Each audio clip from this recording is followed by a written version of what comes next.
Algebra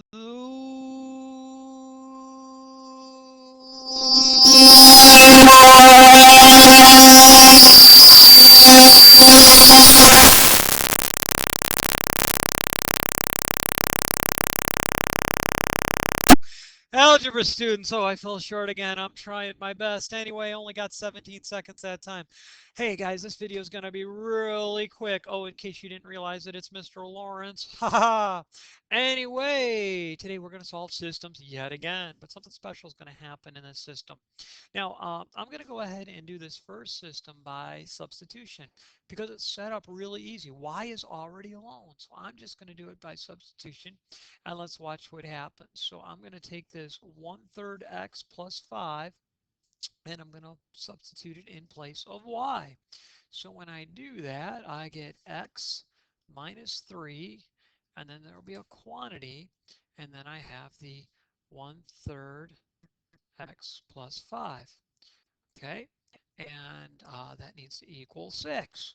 So I need to do a little distribution here. Now I'm not distributing a 3. Some of you are thinking, why not? Pay attention. Okay, there's not a 3 in the problem. It's a -3, right? The negative belongs to the 3. So make sure that you distribute the -3. So I'm going to have an x. -3 times a third is going to be -1, -1x. And then -3 times 5 is a -15. Okay, that's going to equal 6. I'm going to combine like terms here, and these are going to cancel each other out, so I'll have -15 equals 6. Now, I know some of you right away going, no solution, and you're correct. There is no solution to this system. But let's take a look at what that really means. And I know some of you are paying attention, you know what it means, but there's actually a deeper thing going on here. So check this out. Okay, let me lock that in place so it doesn't accidentally move on me. And hold on a second. The boss needs something. Let me interrupt. Okay, I'm back, and I forgot to mention there's some special guest stars. Blue Bunny is here, and he's helping type on the keyboard, and Lammy is nearby as well. All right, thanks to James, he brought them out to help them, or have them help me do the problem. So Blue Bunny says he knows how to graph this red equation.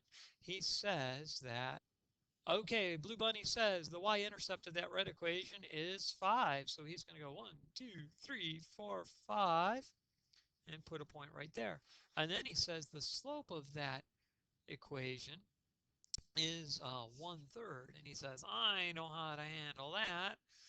There we go. He says, I will hop up 1, and then I'll hop, hop, hop 3 to the right.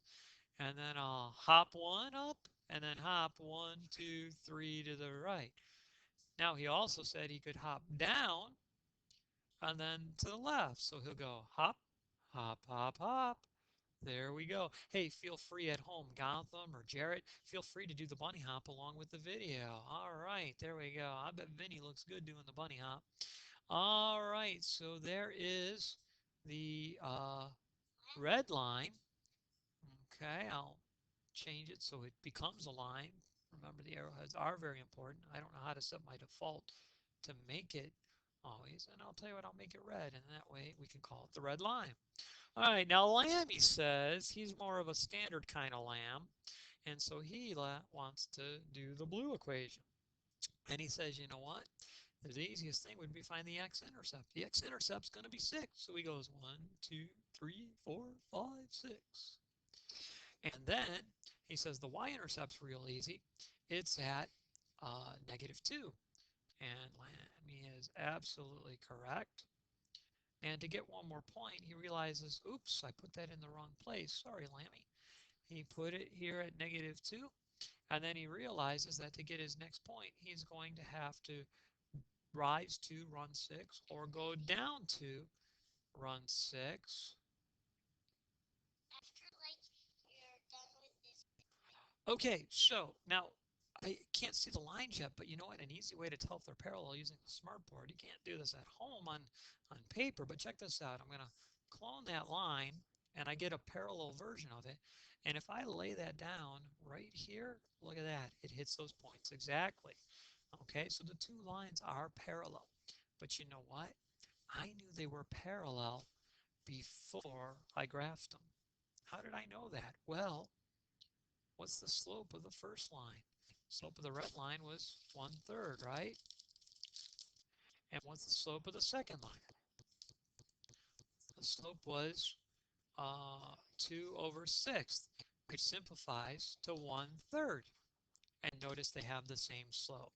So if two equations have the same slope, then their lines are parallel. Okay, and tomorrow we're going to get a little more practice with parallel and perpendicular. But if two lines have the same slope, they are parallel.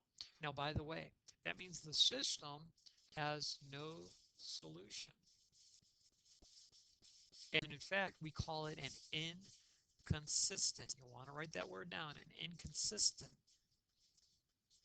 system. Okay, it's an inconsistent system because there's no solution to it. All right, the lines don't intersect. All right, we're going to do one more problem and then I'm going to end the video. So here we go. We've got two equations in standard form. I think I'm going to do this one by elimination. I'm thinking I want to eliminate the y. So I'm going to multiply the top equation by -2. And I'm going to multiply the bottom equation, the purple one, or purple, by nothing. Yeah, I'm not going to multiply by anything. Okay, so when I multiply the top one, it turns into -4x plus 6y, and that'll equal -12. The bottom equation doesn't change. It remains this. Sorry, that's a strange looking y there. Okay, so when I add these equations together, the x's cancel and the y's cancel, leaving me with 0. Okay, I get -12 plus 0, and I get -12. And so there is no solution to the system, and we call it an inconsistent system. Okay, there you go. That's it. Oh, you know, let's do one more quick example. Sorry about that. Hold on. Okay, with this system, I'm going to substitute the 3x minus 5 in for y right there. And so when I do that, I'll get 6x minus 2 times the quantity of 3x minus 5. That'll equal 10. So I'll have 6x minus 6x plus 10 equals 10. The 6x's will cancel, leaving me with 10 equals 10. Okay. This system is consistent. It has a solution, and actually that's a mistaken statement. It has infinitely many solutions. How could it have infinitely many solutions? What's that? What's that? Yeah, you're right. It was Leah who said it, by the way. Leah said they must be the same line. So it's an inconsistent system, or it's a consistent system with infinitely many solutions. Infinitely many solutions. Okay. And we'd actually also call it a dependent system. A dependent system. It's the same line. Dependent system. Okay. We'll be using those words a little bit more. Mr. Lawrence signing off. Have a good night, everybody.